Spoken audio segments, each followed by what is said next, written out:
श्री कृष्णा श्री कृष्णा श्री कृष्णा श्री कृष्णा। गुरुर्ब्रह्मा गुरुर्विष्णु गुरुर्देवो महेश्वरः गुरु साक्षात् परं ब्रह्म तस्मै श्री गुरवे नमः। तस्मै श्री गुरवे नमः। अन्यत्र धर्मात् अन्यत्र अधर्मात् अन्यत्र अस्मात् कृतात् कृतात् अन्यत्र भूताच्च भव्याच्च यत्तत् पश्यसि तद्वद। नचिकेत ने कठोपनिषद में अपने गुरु महाराज यमराज जी से कहा कि मुझे ये KG1 KG2 स्टैंडर्ड की स्पिरिचुअलिटी नहीं चाहिए। अन्यत्र धर्मात् अन्यत्र अधर्मात्। अब ये धर्म अधर्म पाप पुण्य स्वर्ग नरक ये बहुत हो गया इधर।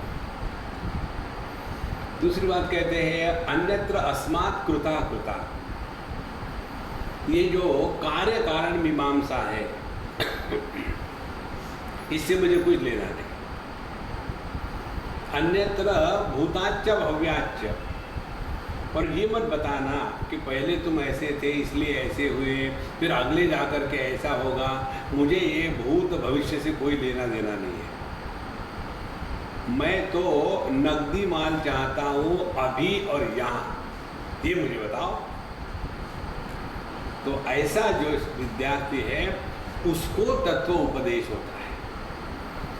तो यहाँ पृथु महाराज ने 99 यज्ञ किए, 100वां पूरा हो जाता तो जाकर के इंद्रपद पर बैठते और फिर जब तक रिटायर नहीं होते तब तक के अपना काम धंधा करते रहो।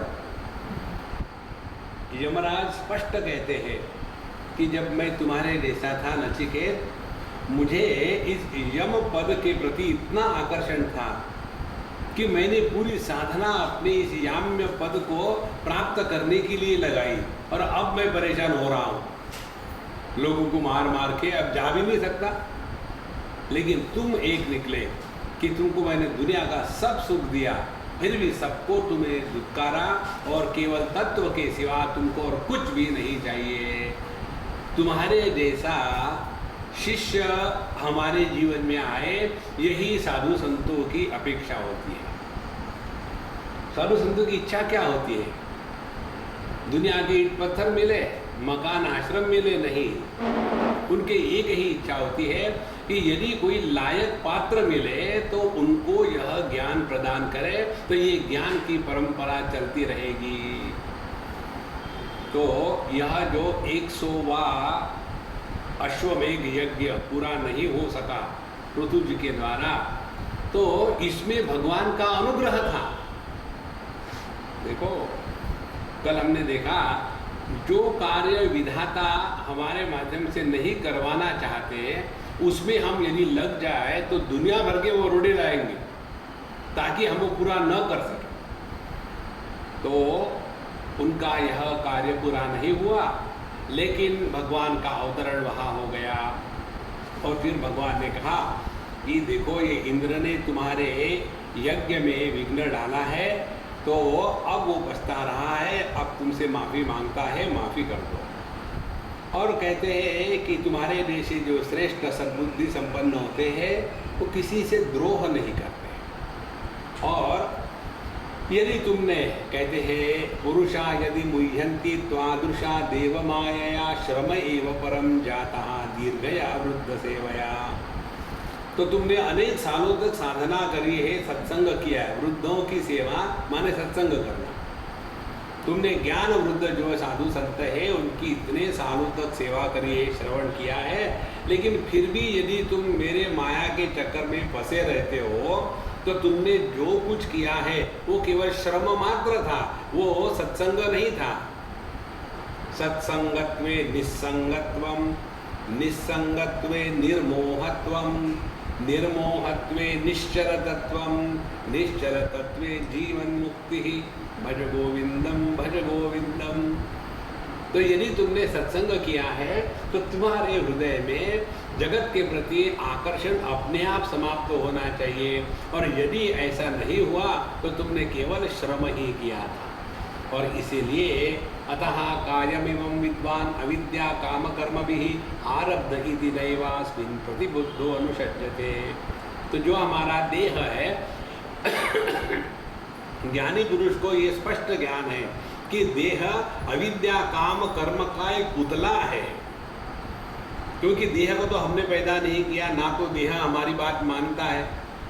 आपने देखा होगा ना, देह को लेकर के कई अगरबत्ती ब्रांड होते हैं, वो पूरी भैंस को खा जाए तो भी मोटे नहीं होते, और कोई ऐसे होते हैं कि अमूल बटर के एडवर्टाइजमेंट देख ले तो 2 किलो डाउन करते हैं।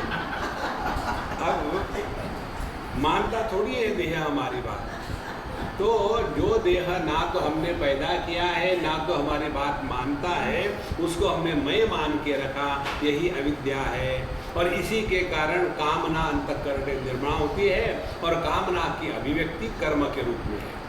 इसीलिए जो समझदार ज्ञानी है उनके लिए तो देह यह अविद्या काम कर्म इसका एक पुतला मात्र है, और इसीलिए किसी भी प्रकार से यह समझदार साधक देह में आसक्त नहीं होगा। अब यदि हमारे देह से आसक्ति खत्म हो गई तो इससे क्या होगा? तो आगे कहते हैं असंसक्तः शरीरेऽस्मिन् अनुत्पादिते गृहे अपत्ये द्रविणे क्वापि क्व कुर्यान् ममतां बुधः। तो यदि हमने ये देह को अपना नहीं है ये स्वीकार किया, तो जितना दुनिया के साथ संबंध है, वस्तु के साथ संग्रह का संबंध और व्यक्तियों के साथ ममता का संबंध, दो संबंध होते हैं। वस्तु को हम संग्रहित करना चाहते हैं और व्यक्तियों के साथ संबंध बनाना चाहते हैं। संग्रह और संबंध यही अज्ञान की अभिव्यक्ति है। तो जिसने अपने को देह के अन्य स्वीकार किया है, उसके जीवन में ये अपने आप खत्म हो जाता है। देखो महाराज, अन्यथा व्यक्ति जस्टिफाई करता है। हम आपको बताए, एक बार किसी ने हमको कहा कि स्वामी जी आप आश्रम नहीं बनाते हो, लेकिन ये बताइए बिना आश्रम के आप पढ़े क्या? हमने कहा नहीं, हम आश्रम में पढ़े। फिर आप क्यों आश्रम के विरोधी है? हमने कहा आपने हमको ठीक से समझा नहीं। हमने ये नहीं कहा कि लोग आश्रम न बनाएं, हम ये कहते हैं कि हम आश्रम नहीं बनाएंगे क्योंकि लोगों ने हमारे लिए बना के रखा है। देखो, जब फ्री में जगह मिलती है, एक बड़े महात्मा है, हमारे बड़े घनिष्ठ मित्र हैं। एक बार पूना में हम उनके पास गए थे ऐसे टाइम पास करने के लिए। तो पहले उन्होंने हमको सोचा था कि हम केवल हिंदी में ही बोलते हैं, उनको पता नहीं था। और फिर कोई एक ऐसा प्रसंग था जिसमें वो भी आए थे, हम भी आए थे, और साथ में ही स्टेज पर थे। तो पहले एक सज्जन ने गुजराती में बोला, फिर दूसरे सज्जन ने हिंदी में बोला, तीसरे ने मराठी में बोला, और एक अंग्रेज़ आया था, उसने, उसका नाम विवेकानंद था, तो उसने अंग्रेजी में बोला। फिर हमारी बोलने की टाइम आई। तो फिर हमने कहा कि देखो, सब ने कहा कि ये हिंदी में बोलेंगे, ये अंग्रेजी में बोलेंगे, हमको किसी ने कहा है नहीं कि किस में बोलो, तो हम अंग्रेजी में झाड़ेंगे। जिनको नहीं समझ में आता है वो गुजराती में हंसे, हमको कोई आपत्ति नहीं। और फिर हमने अंग्रेजी में पूरा जो बताना था समझा दिया। उसके पश्चात उस महात्मा का इतना परिवर्तन हो गया, जब हम गए उनके, एकदम दौड़ के बाहर से आ गए, महाराज जी आइए आइए आइए। पहले जब हम जाते थे तो हम जाके उनके चरण छूते थे, वो दूर से उनको आशीर्वाद देते थे। फिर मुझे कहा उन्होंने कि मुझे पता ही नहीं आप अंग्रेजी में, उस दिन तो मैं एकदम निहाल हो गया, क्या बढ़िया बोला आपने। देखो, मनुष्य की थोड़ी कीमत है। अंग्रेजी मैया की जय। देखो, तो व्यक्ति इन चीजों में फंसा रहता है। तो या तो वस्तुओं से संग्रह करेंगे या व्यक्तियों में संबंध रखेंगे। तो उन्होंने हमको कहा कि स्वामी महाराज आप एक कम से कम आश्रम कुटिया तो बना ही। हमने कहा महाराज ये आश्रम किसका है? महाराज आपका है, मैं फिर मैं क्यों बनाऊँ? देखो, साधु शेर और सांप कभी मकान नहीं बनाते दूसरों का बना बनाया है फ्री में रह करके निकल जाते हैं। अच्छा, यह बात सत्संग के प्रभाव की बताने के पश्चात फिर ऐसे व्यक्ति को आत्म तत्व का निरूपण किया जाता है। फिर भगवान ने पृथु जी को कहा, एकः शुद्धः स्वयं ज्योतिः निर्गुणो सौ गुणाश्रयः सर्वगुणावृतः साक्षी निरात्मात्मात्मना परः। तो आत्म तत्व एक है, ये सबसे बड़ी छलांग है अध्यात्म में। पहली छलांग तो ये है कि अपने को देह से अन्य स्वीकार कर लेना। फिर देह से अन्य स्वीकार करने के बाद क्या होगा, हम देही है, तो जितने देह उतने देही। जैसे 50 घर है तो 50 घर के मालक अलग अलग है, ये बात दिमाग में आती है। और इसी को लेकर के भक्ति में, कर्म में, योग में पर हेड एक जीव कहा गया है, और यही गलती है। जीव नाम की वस्तु पर हेड एक नहीं होती, एक ही परमात्मा सभी देह से जीव के रूप में प्रकट हो रहा है। ये बात जिस दिन समझ में आए ना, समझ लेना भगवान की कृपा हो गई। अभी तो इसी में फंसे हैं कि मरने के बाद हम कहाँ जाएंगे, क्या होगा, अरे राम राम राम, कब तक इसमें फंसे रहेंगे। इसीलिए कहते हैं कि एकः शुद्धः। जैसे देखो, शब्द अनेक है, ओम श्री राम, जय राम, जय जय राम, 5 शब्द हो गए। लेकिन इन 5 शब्दों को अलग करने वाली 2 शब्दों के बीच में जो शांति है वो अलग है क्या? शब्द अनेक है, शांति एक है। रूप अनेक है, जैसे इतनी सारी कुर्सियां हैं, हम लोग बैठे हैं, रूप अनेक है। लेकिन इन रूपों का आधार जो आकाश है, वो आकाश अनेक है क्या? तो एक ही आकाश जो स्वयं निराकार है, सभी आकारों का आधार है। एक ही शांति जो सभी शब्दों का आधार है, वह भी एक ही है, उसमें अनेकता नहीं है। इसी प्रकार से इस संपूर्ण जड़ चेतन जगत का जो आधार है वह एकमात्र है। अनेकता औपाधिक होती है, वास्तविक नहीं होती।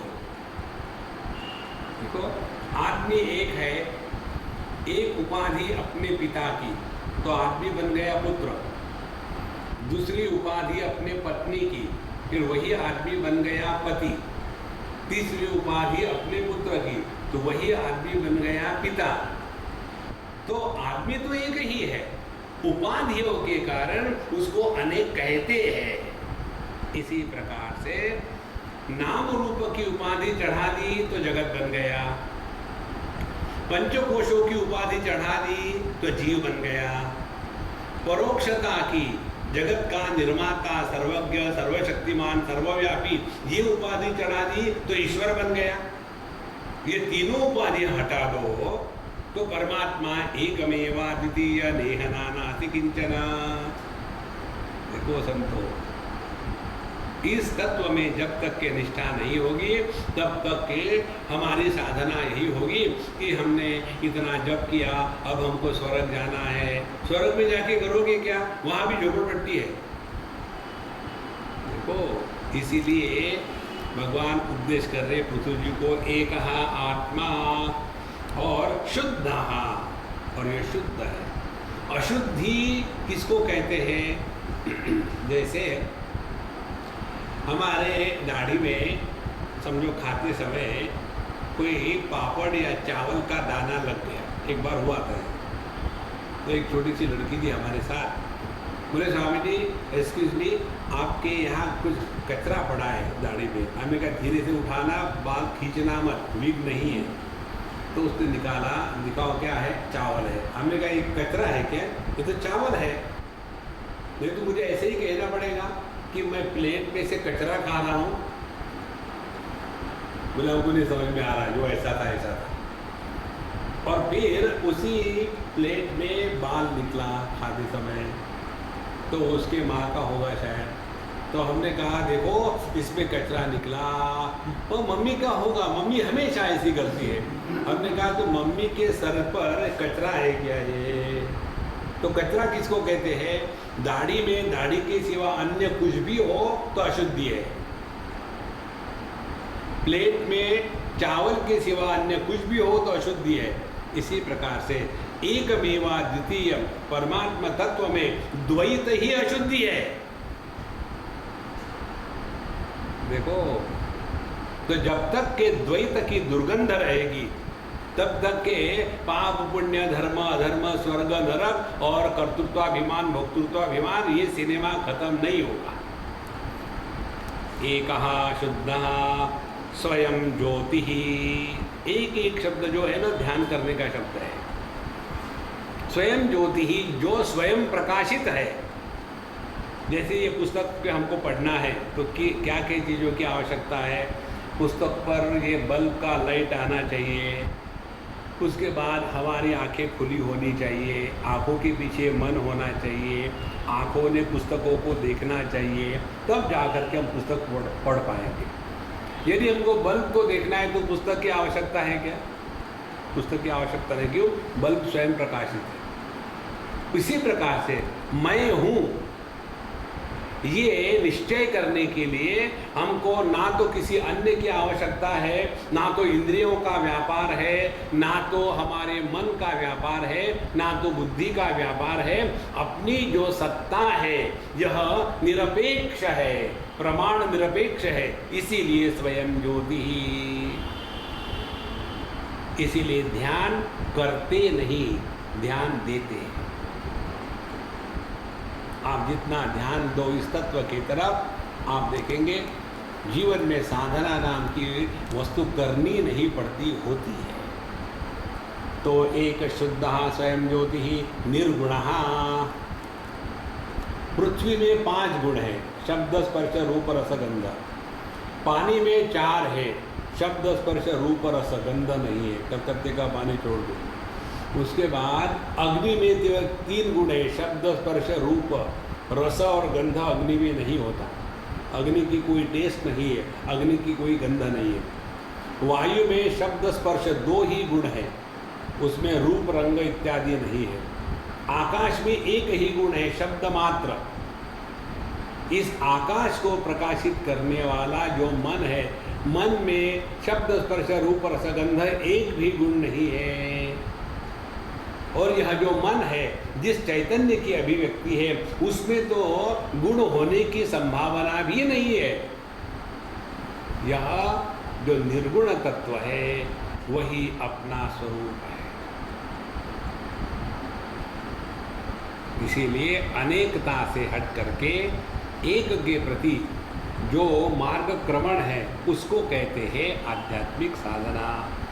निर्गुणः असौ गुणाश्रयः, लेकिन ये सभी गुणों को आश्रय दे रहा है, क्योंकि ये प्रकृति के जो 3 गुण हैं, सत्व रजस तमस, ये कहाँ है? तो ये इसी तत्व पर है। तो जो सभी तत्वों को आधार दे रहा है, लेकिन किसी के भी द्वारा प्रभावित नहीं हो रहा है, यह अपना स्वरूप है। और सर्वगः अनावृतः, सर्वग माने सब में व्याप्त है, और फिर भी किसी के भी द्वारा वो ढका नहीं जाता। और साक्षी निरात्मा, और यह सबको प्रकाशित करने वाला साक्षी चैतन्य मात्रा है। और निरात्मा आत्मा आत्मनः परा, और यह उसमें उसका कोई निर्माण करने वाला नहीं है, और इसमें कोई निर्माण किया नहीं है। ऐसा यह जो परमात्मा तत्व है, उसमें फिर यह साधक अपने स्थिति को रखता है, और यही परमात्मा की उपलब्धि है। भगवान की प्राप्ति, भगवान का दर्शन माने इस निष्ठा में 24/7 रहना। नहीं तो ऐसा ही कहना पड़ेगा, भगवान के दर्शन मुझे नहीं हो रहे, क्यों? तुम्हारा चश्मा खराब है, चश्मा बदलो। भगवान के दर्शन के लिए चश्मे की जरूरत नहीं, क्योंकि वो रूप रंग के परे है। एवं संतमात्मानम् आत्मस्थं वेद पुरुषः नाज्यते प्रकृतिस्थोपि तद्गुणैः स मयि स्थितः। इस प्रकार से जिसने अपने आप को इस शरीर से भिन्न और प्रकृति से संबंध रखते हुए भी प्रकृति के द्वारा प्रभावित न होना, ये दो चीज़ों को समझ लिया है, उसी ने अपने स्वरूप को पहचाना है और वही मुझ में स्थित है। देखो महाराज, ये जो समझदारी है ना, यही आध्यात्मिक साधना है। बाकी का जितना है वो ठीक है अपने स्थान पर। जैसे छोटे बच्चों को पढ़ाते हैं KG1 KG2 में, अच्छा बताओ 2 + 2 कितना, मुझे आता है समझिए, हमको पढ़ाया है मिस में, बताओ 1 2 1 2 1 2 3 4, 2 + 2 = 4। यार तुम बड़े इंटेलिजेंट हो। और पूछो, अच्छा बताओ 7 + 9, 1 2 3 4 5 5 ही उंगलियां है, 7 कैसे करूँगा मैं, और 9 कैसे गिनूंगा? तो फिर बच्चा रोने लग जाता है। देखो, तो उसकी जो समझ है, कोई व्यक्ति MSc में चला जाए और गणित करते समय ऐसी उंगलियां करता रहे, इसी प्रकार से पूरी जिंदगी में हमको KG1 में रहना है क्या? बढ़ो ना, थोड़ा बहुत तो बढ़ो। नहीं, मुझे वो मिस बहुत अच्छी लगती है, इसीलिए मैं KG1 को छोड़ना नहीं चाहता हूँ। We have to grow। इसी प्रकार से कर्म बहुत है, उपासना बहुत है, उसके पश्चात स्वयं पर नियंत्रण, योगा भी बहुत है। अब आत्मचिंतन शुरू हो रहा है,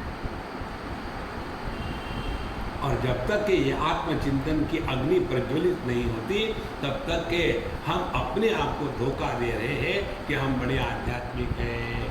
ये एवं संतमात्मानम् आत्मस्थं वेद पुरुषः, जो पुरुष इस प्रकार से अपने स्वरूप को ही ब्रह्म स्वरूप से पहचानता है, नाज्यते प्रकृतिस्थोपि तद्गुणैः, भले वो इस प्रकृति में रहे, फिर भी प्रकृति के गुणों के द्वारा उस पर कोई भी प्रभाव नहीं पड़ता।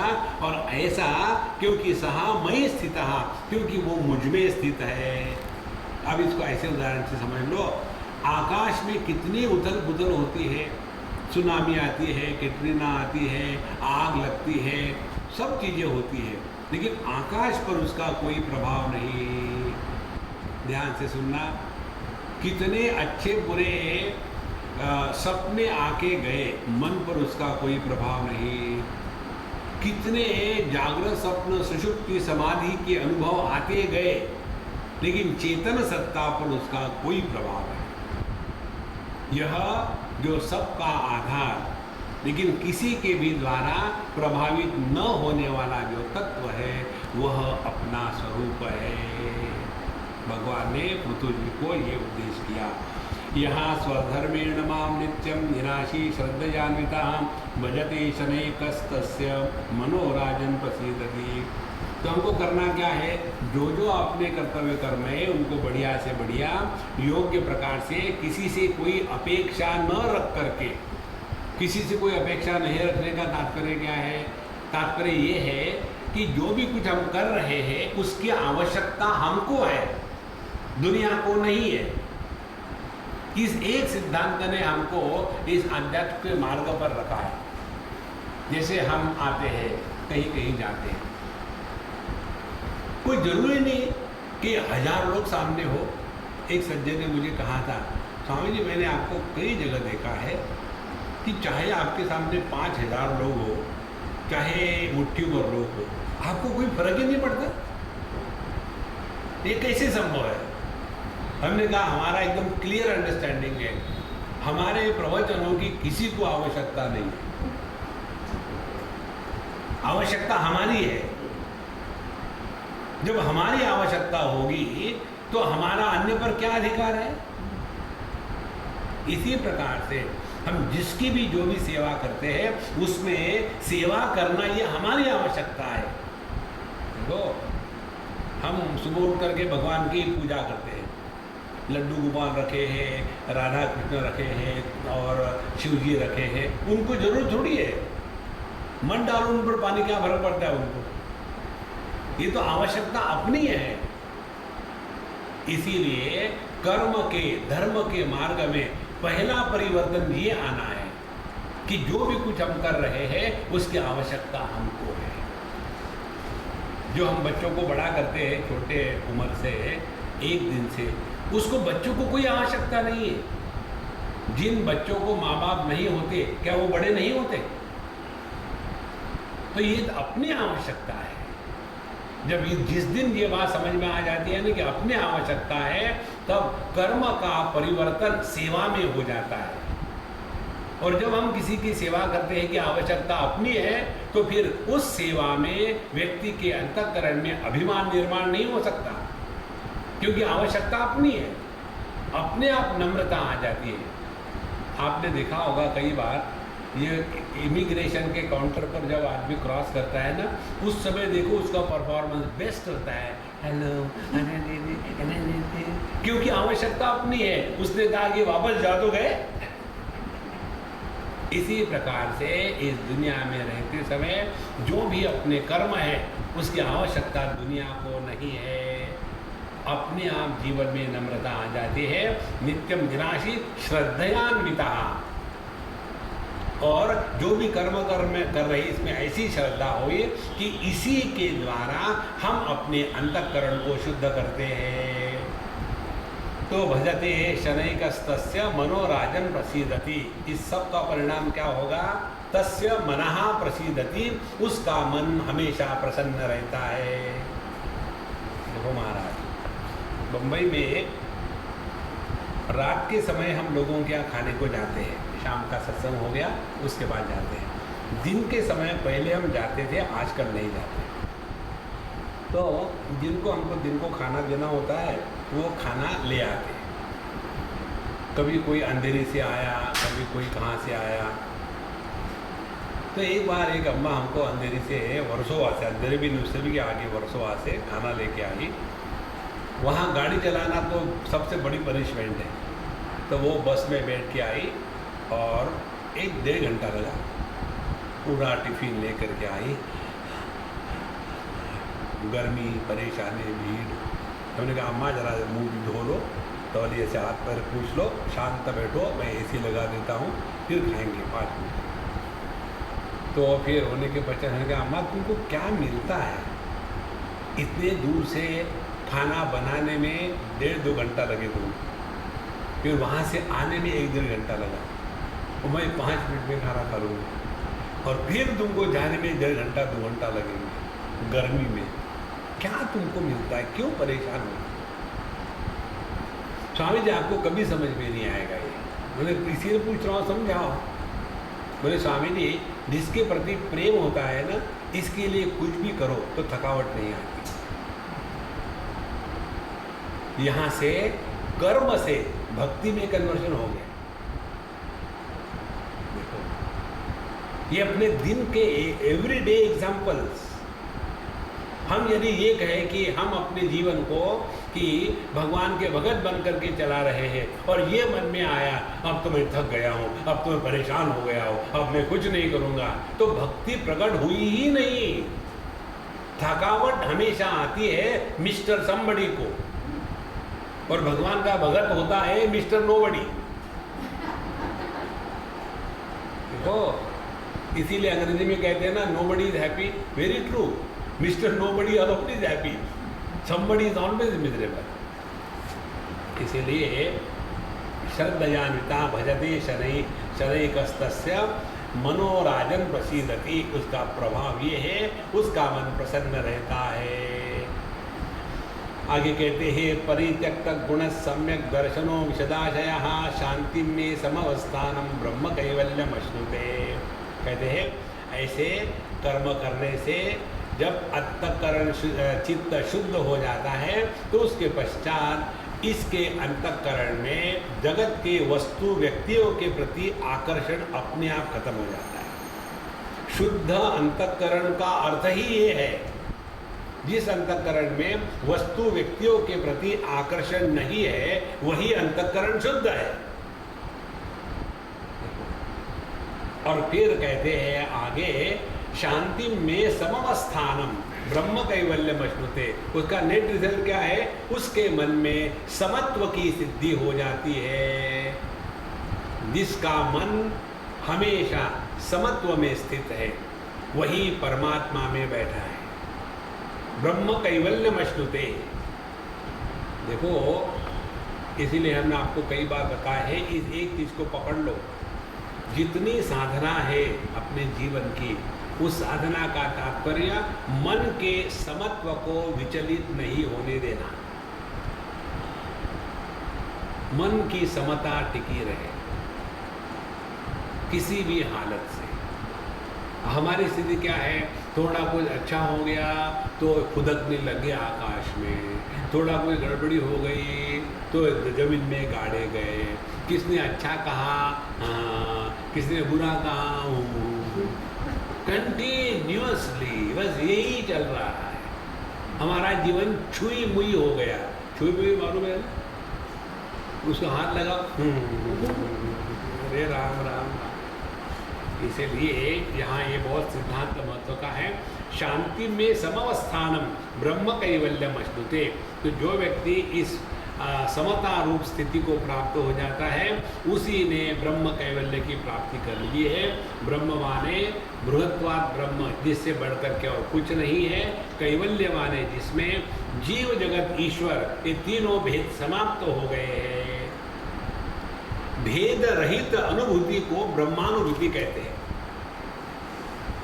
इस समय जागृत अवस्था में कितने भेद हैं देखो।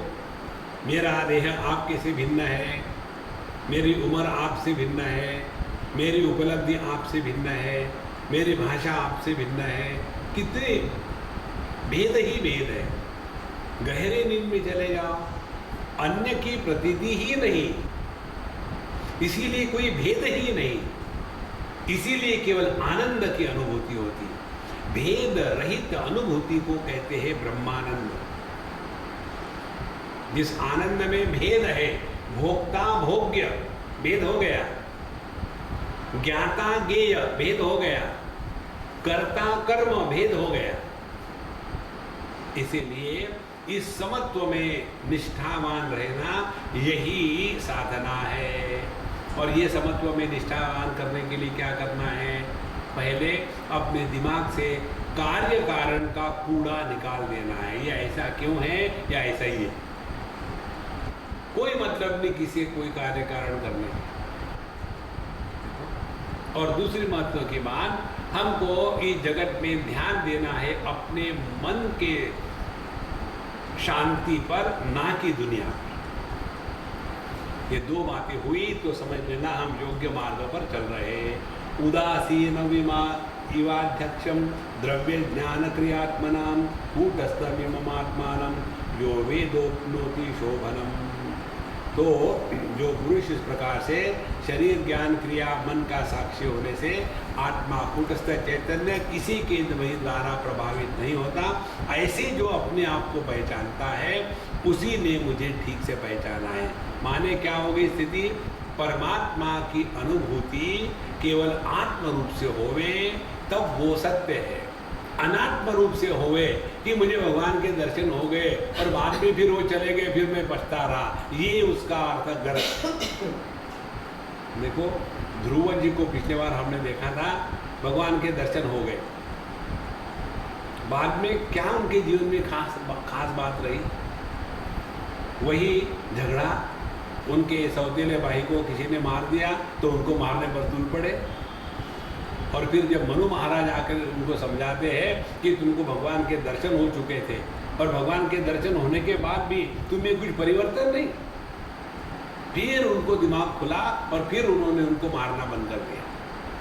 तो भगवान का दर्शन जीवन में श्रेष्ठ बात नहीं है, सत्संग है जिसके द्वारा हम अपने स्वरूप में स्थित हो जाते हैं। ये जो दिख रहा है चारों तरफ, ये क्या भूत है? ये भी तो भगवान ही है। देखो, एक बार की बात है, हम गए थे पुट्टपार्थी, सत्य साई बाबा के दर्शन के लिए जब जब प्रभु की इच्छा होती है हम जाते हैं। वहाँ गए, अपना दर्शन किए, उन्होंने हमको एक दो बार कुछ दिया भी था, दर्शन कर लिए। एक बार हमको एक सज्जन ने पूछा, स्वामी जी बाबा भगवान है कहते हैं लोग, लेकिन उनके अगल बगल के लोग देखो कैसे सूखे सूखे हैं और एक दूसरे से प्रेम से बात नहीं करते और बड़े विचित्र उनका व्यवहार है, ऐसा क्यों है ये? हमने कहा तुम क्यों करोगे ना, तो जिंदगी भर क्यों करते रहोगे, ये ऐसा ही है। मैंने इससे तुम सीखो। क्या सीखना है? सामने बाबा खड़े हैं, तुम उनको स्वीकार करो भगवान के रूप के। भगवान का दर्शन हो गया, क्या फर्क पड़ा? फर्क पड़ता है जब अपने ज्ञान में फर्क पड़ता है। हम जो कहते हैं कि वो भगवान है, उनको हमने देखा, लेकिन उनको जब तक हम अनात्म भाव से देखेंगे तो जैसे बाहर के व्यक्तियों को देख रहे उसी प्रकार से उनको देख रहे हैं। और जैसे बाहर के व्यक्तियों की हम इवैल्यूएशन करते हैं कि ये लंबा है, चौड़ा है, गरीब है, अमीर है, अच्छा है, बुरा है, उसी दृष्टि से तुम उनको देख रहे हो। इसीलिए पहले अपने दृष्टि में परिवर्तन लाओ, फिर भगवान का दर्शन ठीक होता है। दृष्टि में यदि परिवर्तन नहीं है तो भगवान का दर्शन कभी ठीक हो ही नहीं सकता। साक्षात भगवान कृष्ण सामने आके खड़े हुए तो हम कहेंगे तुम्हारी फोटो आईडी दिखाओ। देखो महाराज, इसीलिए ईशावास्य उपनिषद में जो पहला मंत्र है वो यही बताता है, ईशावास्यमिदं सर्वं यत्किंच जगत्याम जगत, यह अपने दृष्टि में परिवर्तन लाना है। तो भगवान ने पृथु जी को दृष्टि में परिवर्तन लाने के लिए उपदेश किया है, क्योंकि भगवान तो फिर चले जाएंगे ना, 24 घंटे खड़े थोड़ी रहेंगे। तो उदासीनवम इवाध्यक्षम द्रव्य ज्ञान क्रियात्मनाम कूटस्थम एवं आत्मानम यो वेद आपनोति शोभनम, वही व्यक्ति जीवन में मोक्ष को उपलब्ध हो जाता है यदि जिसने अपने इस कूटस्थ स्वरूप को पहचाना है। फिर सवाल आता है कि ये जो हमारे शास्त्रों में आता है, इसने पाप किया, पिछले जन्म में ये था, अगले जन्म में ये है। जैसे वो जो ग्रह और हाथी की कथा आती है, तो हाथी जो था पिछले जन्म में कुछ राजा था और कुछ गड़बड़ी हो गई थी, उसको शाप मिला, और फिर जो क्रोकोडाइल था उससे कुछ किया। ये जो हाथी, इसका अर्थ क्या है, किसकी है ये गति?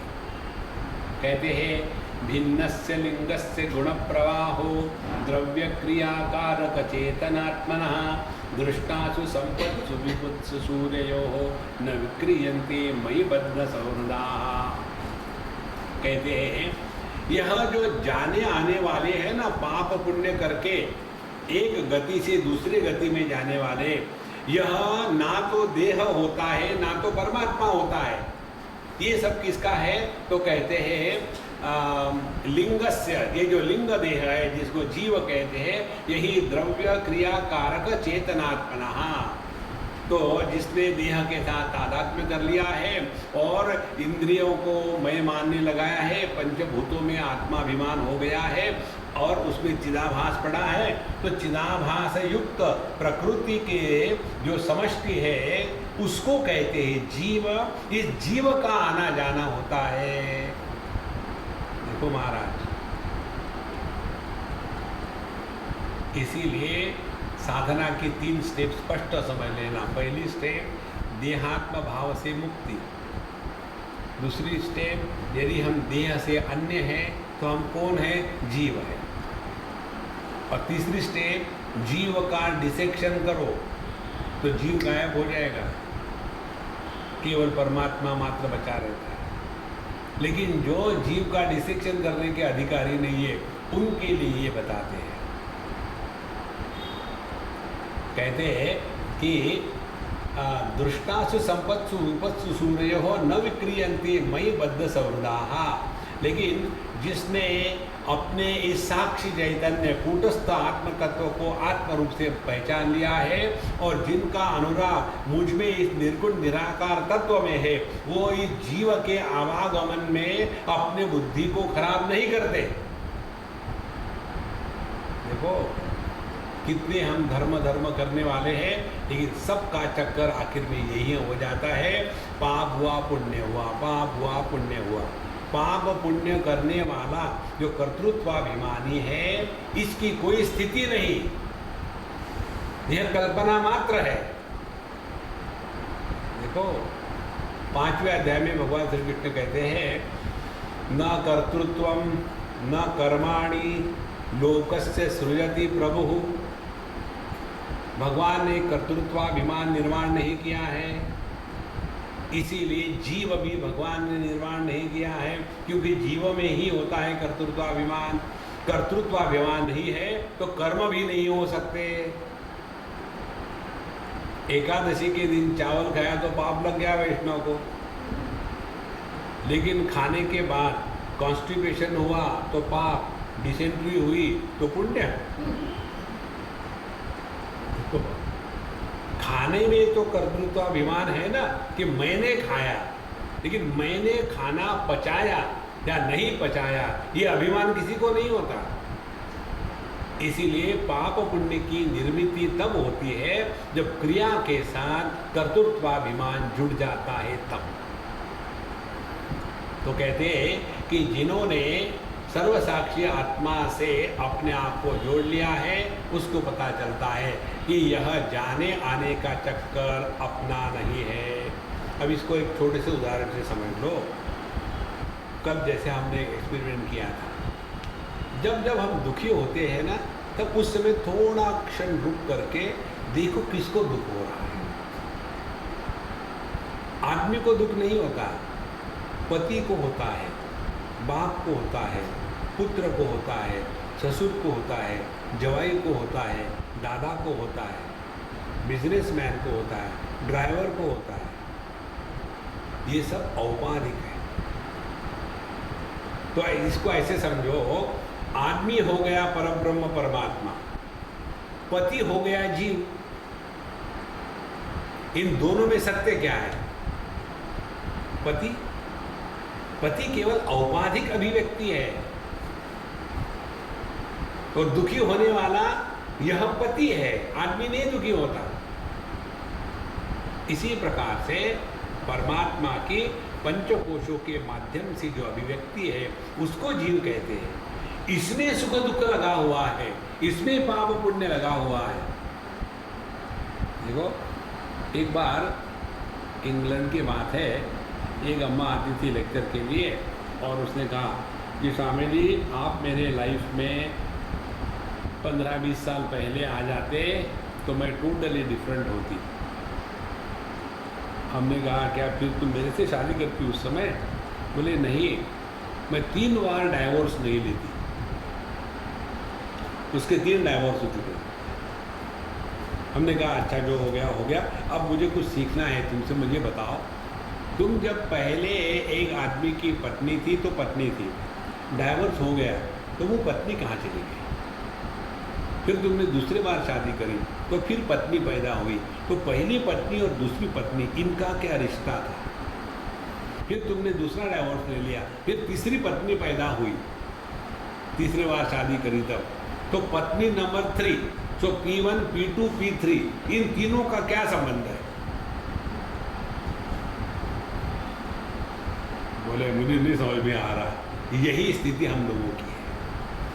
कल का स्वप्न देखने वाला स्वप्न पुरुष, परसों का स्वप्न देखने वाला स्वप्न पुरुष, आज का स्वप्न देखने वाला स्वप्न पुरुष, इनका क्या संबंध है?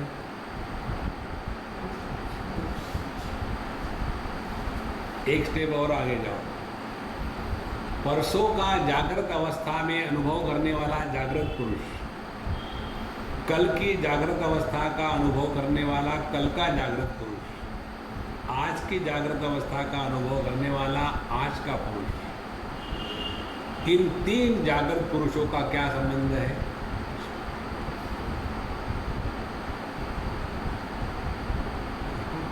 कहाँ ईगो? लेकिन हम बोझा ढोते हैं। ये बोझे को उतारना, यही साधना है। लेकिन नॉर्मली आप लोगों ने कई बार श्रीमद् भागवत महापुराण पढ़ा होगा, उसमें नंद के आनंद वयो जय कन्हैया लाल की, और फिर वो छोटे छोटे चीज़ आकर के लुटाते हैं और तालियां बजाते हैं और पैसा इकट्ठा होता है, और टीवी वो यजमान को और उसके पोते को ही दिखाता है स्क्रीन पर। यही भागवत कथा होती है। जो मूल तत्व है भागवत ग्रंथ का, उसको हम बाईपास कर जाते हैं, क्योंकि उसमें पैसे कहाँ मिलेंगे। देखो संतो, आज हमको बाबूजी बोल रहे थे, बोले यहाँ को एक महात्मा थे, उनको उड़िया बाबा ने कहा जब वो छोटे ही थे, जवान थे, देखो बेटा 3 बातें मत करना जीवन में।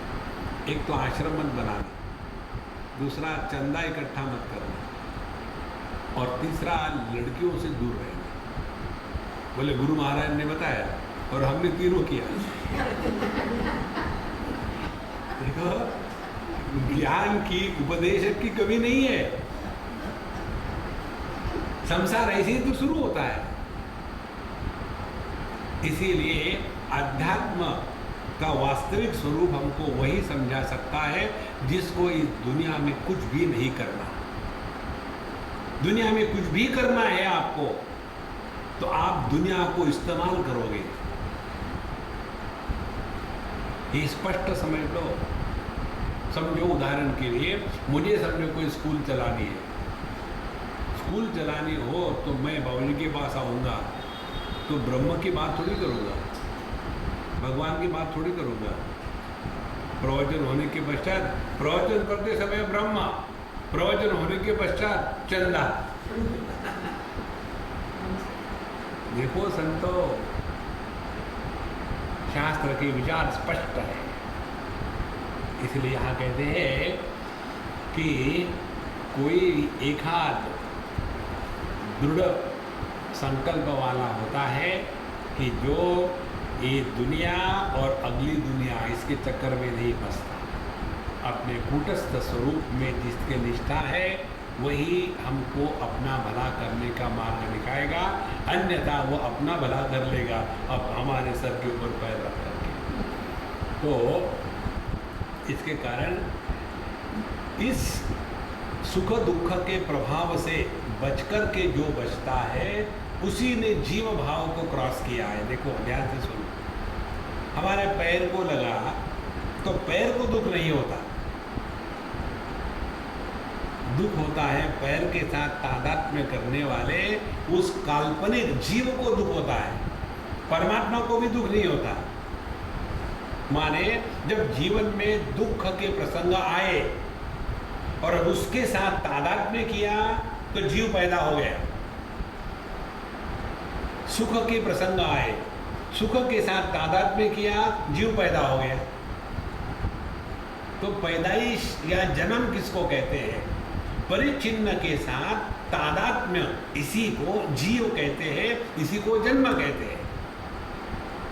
देखो मेरे जीवन में दुख आया तो मैं बड़ा दुखी हो गया, कब तो दुखी रहोगे? जैसे समय पास होगा तो धीरे धीरे दुख की मात्रा खत्म हो जाती है। तो ये जो दुखी था वो कहाँ चला गया? छोटे देह के साथ तादात्म्य था तो मैं छोटा बच्चा था, छोटा देह 100% बदल गया है। जिस देह से हम पैदा हुए थे आज के तारीख में वही देह नहीं है, क्योंकि आपके मेडिकल साइंस के अनुसार हर 7 साल में पूरी की पूरी बॉडी की एक एक सेल बदल जाती है। समझो आज हम 70 साल के हैं तो अभी तक हमने 10 देह बदल दिए। जैसे कपड़े बदलते हैं ना, वैसे 10 देह बदले हैं, फिर भी ये देह मैं हूँ। देखो संतो, इस सूक्ष्मता से चिंतन जब करे ना तब व्यक्ति जीव भाव के ऊपर उठता है, अन्यथा पूरा जीवन इसी में चले जाता है। पाप पुण्य धर्म अधर्म इसी में चला जा रहा है। इससे निकल वाले अपने आप को। इसीलिए जो बुद्धिमान पुरुष है जीवन में आने वाले विकारों के द्वारा प्रभावित नहीं होता। माने दुख आने से उसको दुख का अनुभव होता है लेकिन वो दुखी नहीं होता। इसको ठीक से समझ लेना। दुख आने के बाद दुख का अनुभव नहीं होना माने वो तो मुर्दा हो गया। जो एक बार स्वामी अखंडानंद जी महाराज बता रहे थे, हमको बड़ी अच्छी लगी बात। बोले साधारण व्यक्ति जो है ना चमत्कारों के पीछे कैसे दौड़ते हैं। कोई महात्मा जी हमने भी देखे हैं पहाड़ों में, बद्रीनाथ केदारनाथ एरिया में कोई महात्मा जी ऐसे होते हैं, इतना वहाँ ठंडा है कि पूछो मत। यदि आपने समझो तो अलकनंदा जी में हाथ डाला तो पता नहीं हाथ बाहर आएगा कि कट के चला गया, इतना ठंडा है वहाँ। और हम लोग अपने एसी में रहने वाले, तो वहाँ जब जाते हैं ठंड के मार हाऊ हाऊ कर रहे हैं, और वहाँ के जो महात्मा होंगे नंग धड़ंग लंगोटी होगी और हाथी के जैसे आराम से आते हैं और अलकनंदा जी में डुबकी लगाते हैं और 5-10 मिनट वहाँ बैठते हैं, और उसके बाद बाहर उठ करके जैसे एक कुत्ता होता है ना नहाने के बाद ऐसे झटके मारता है बॉडी को सब पानी हटाने के लिए, ऐसा झटका मार के आराम से गजगति से चले जाते हैं अपने स्थान पर। उनको देख करके सभी लोग महात्मा देखो कितने चंगे। उन्हीं महात्माओं को दिसंबर के महीने में हरिद्वार ऋषिकेश को बुलाओ तो वहाँ आइस स्लैब की ज़रूरत होती है, कूलर की ज़रूरत होती है, तब भी उनको गर्मी होती है। ध्यान से सुनना, चमड़ी से ठंड का अनुभव नहीं होना ये तो रोग है। ठंड में ठंड का अनुभव होना, गर्मी में गर्मी का अनुभव होना, तभी तो ये ठीक है ना। आंखों से नहीं दिखना ये रोग है। आंखों से तो दिखना ही चाहिए, कानों से नहीं सुनने आना यह रोग है, ये सुनना ही चाहिए। देखो लेकिन हमारी कुछ ऐसी विचित्र बुद्धि हो जाती है कि देखो यदि ऐसा किया तो बड़ा चमत्कार है, बड़े महात्मा है, इस चक्कर में नहीं पड़ना है। माने जीवन में दुख आएगा, दुख का अनुभव होगा, लेकिन दुखी व्यक्तित्व तो पैदा नहीं होगा। ये अपनी साधना है। ये मत करना कि भगवान हमारे जीवन में दुख भी नहीं आएंगे तो मरो, फिर मरने के बाद कोई दुख नहीं आते, दूसरों को परेशानी होती है। तो जीवन में दुख का आना चाहे हम किसी को भी कहें, लेकिन हम सभी के सभी दुखी अपने चॉइस से होते हैं। Refuse to be miserable, nobody can make you miserable. इसलिए कहते हैं कि जो बुद्धिमान पुरुष है ये हर्ष शोक इत्यादियों के द्वारा, विकारों के द्वारा प्रभावित नहीं होता। इसका तात्पर्य ये मत समझ लेना कि उसके जीवन में सुख दुख का अनुभव नहीं आता। एक हम अपना अनुभव बताते हैं।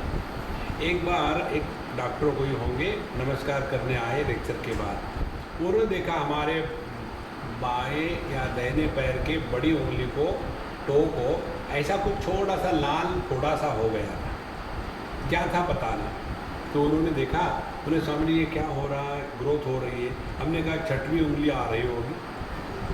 तो बोले नहीं ये सीरियस मामला है, इसको ठीक करना चाहिए। मैं करो चलो, तुम कौन हो? बोले मैं डॉक्टर हूँ, सर्जन हूँ। मैं चलो, हम जानते भी नहीं थे उनको। उनके साथ पहुँच गया हॉस्पिटल में, उनके क्लिनिक में। बोले साहब जी 15 मिनट का काम है। मैंने लगाओ जितना टाइम लगेगा। उन्होंने बड़े बड़े सुई लिए और लोकल एनेस्थेसिया दिया, उसमें सुई खोज के ऐसा 10 मिनट में पूरा जो पैर है एकदम शून्य हो गया, उसमें कोई टच करो तो पता नहीं चलता। फिर जैसे आइसक्रीम निकालते हैं ना, ऐसा करके स्कूप करके वैसा उन्होंने स्काल्पेल डाला और उस टो में और ऐसा डाल करके ऐसा निकाला, और मैं देख रहा हूँ कोई दर्द नहीं। देखो इसी प्रकार से साधु संत जीवन में दुख का अनुभव करते हैं लेकिन दुखी नहीं होते। यही साधना है। समः समानोत्तमः माधमः सुखे च दुःखे च जितेन्द्रियाशयः मयोपक्लुप्ताखिललोकसंयुतो विध्वस्तवीराखिललोकरक्षणम्।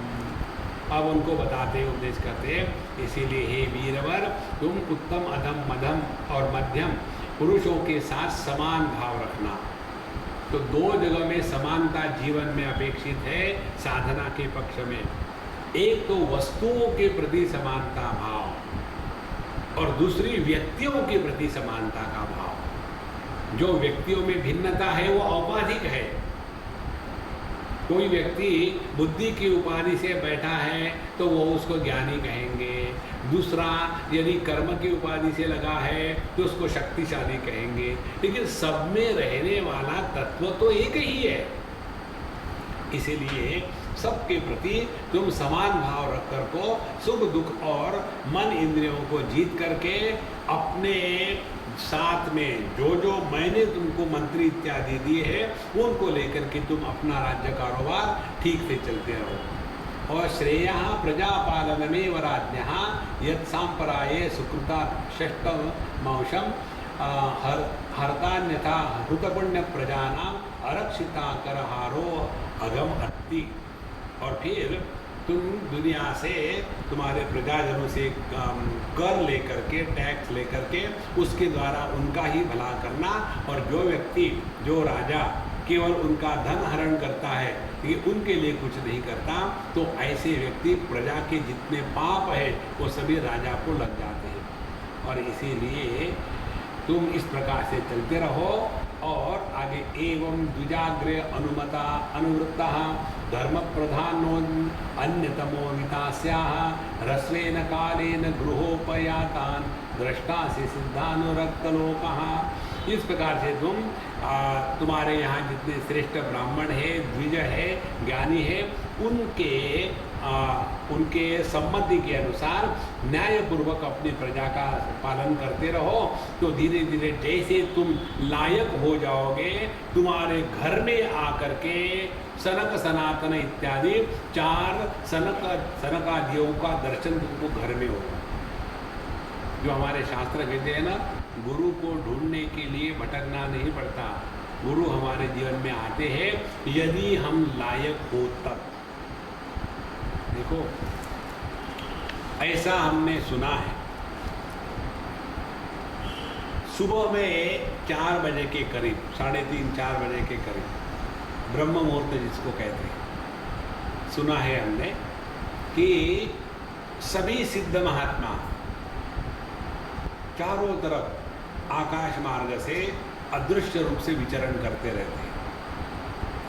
और ऐसे समय कोई भी साधक, किसी भी जाति का हो, धर्म का हो, कोई भी हो, यदि उस समय वो ध्यान का अभ्यास करता है तो उस समय उसको ये सिद्ध जो महात्मा पूरे विश्व का भ्रमण करते हैं कल्याण करने के लिए, उसको ये मदद करते हैं। इसीलिए ब्रह्म मुहूर्त का महत्व हमारे शास्त्रों ने बताया है। तो तुम्हारे जीवन में, तुम्हारे घर में स्वयं सनकादि ऋषि आएंगे और तुमको उपदेश करेंगे। अच्छा महाराज, ये तो भगवान ने सब कुछ बता दिया, अब आखिरी की बात कहते हैं, वरम च मत्कंचन मानवेन्द्रम वृणीष्वतेहम गुणशील यंत्रितः नाहम मखैर्वै सुलभस्तपोभिः योगे नवाज समवत् समचित्तवर्ती। हे राजेंद्र, मानवेंद्र, हे राजा, अब तुम्हारे अच्छे स्वभाव ने गुणशील यंत्रितः, तुम्हारे अच्छे स्वभाव ने मुझे तो तुम्हारे वश में कर लिया है। अब तुम्हारी जो इच्छा हो वो मुझे मांग लो, तुमको मैं वरदान देके तुम्हारी इच्छा पूरा करूँगा, क्योंकि मैं यज्ञ तपस्या योग के द्वारा नहीं प्राप्त हो सकता, जितना मैं उसको प्राप्त होता हूँ जिसके अंतःकरण में समत्व की सिद्धि हो गई है। देखो कितनी महत्व की बात है। अंतःकरण में विषमता ही विष है। ये दुनिया में कोई अपना नहीं, कोई पराया नहीं। ठीक? पूरे आप भगवद गीता को छान मारो, उसमें देख लेना, होमवर्क ले लेना है। प्रभु होमवर्क करो, होमवर्क ये करो कि समता का विषय कहाँ कहाँ आया है, तो आपको पता चलेगा कर्म की पराकाष्ठा और परिणति समत्वम योग उच्यते। योग की पराकाष्ठा अपरिणति आत्मोपम्येन सर्वत्र समम पश्यति अर्जुन सुखम वाजनि वा दुखम स योगी परमो मतः। भक्ति की तुल्य निंदा स्तुतिर मौनी, वहाँ भी तुल्य समत्व की बात आती है, और ज्ञान में तो समत्व है ही। देखो संतो, इसीलिए जितनी भी आध्यात्मिक साधना है उसका तात्पर्य अपने मन के समत्व को बनाए रखना है, और मन के समत्व को बिगाड़ने वाले जो वायरस है उनका नाम है ये षड्ऋतु, काम क्रोध लोभ मोह मद मात्सर्य। इसी के द्वारा मन की शांति बिगड़ जाती है।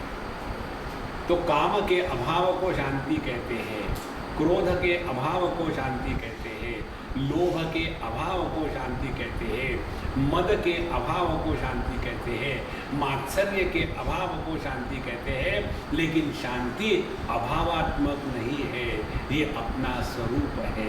अशांत से कुत सुखम, जो अशांत है उसके जीवन में सुख कभी भी अनुभूत नहीं हो सकता। इसीलिए यह समचित्तवर्ती, जो अपने मन के समत्व को बनाए रखा है, उसी के लिए मैं सहज हो जाता हूँ, और बाकी जो भी प्रयत्नशील है उनके लिए मैं सहज नहीं होता हूँ, क्योंकि प्रयत्न ही विषमता है।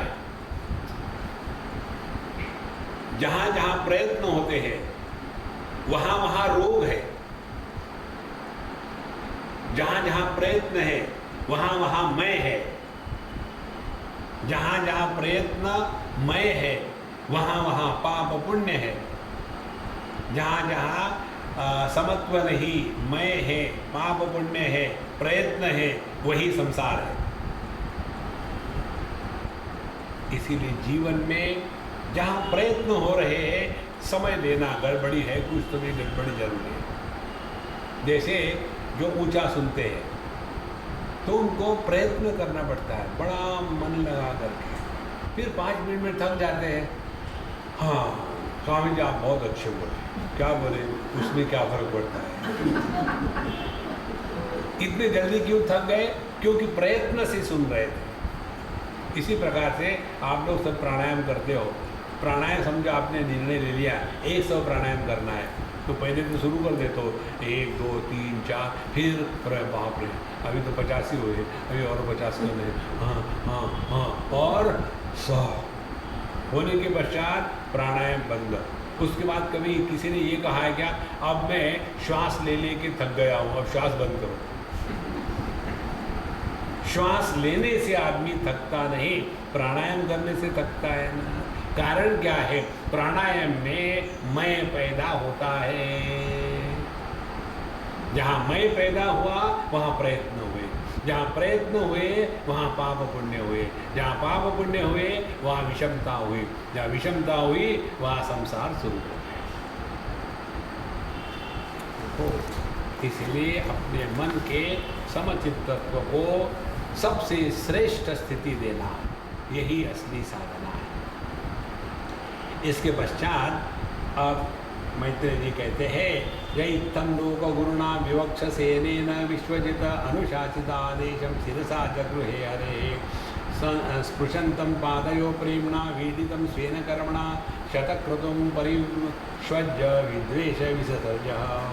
इस प्रकार से जब भगवान ने उनको उपदेश किया तो उन्होंने उनकी आज्ञा को शिरोधार्य ले लिया, और फिर इंद्र अपने निंदित करने से लज्जित होकर के उनके चरण छूना चाहता था, तो राजा ने उनको उठा लिया और अपने हृदय से लगा लिया, और सब उनके हृदय का जो मालिन्य था वो निकाल दिया। उसके पश्चात भगवान की उन्होंने पूजा करी और बड़े प्रेम में मग्न होकर के उनके चरण पकड़ लिए, और उस समय भगवान भी ऐसे मस्त हो गए थे कि उनको भी वहाँ जाने से मन नहीं कर रहा था, और पृथु राजा के आंखों से पानी, वो भगवान को ठीक देख भी नहीं रहे, और उनका कंठ गदगद हो गया और वो बोल भी नहीं सके।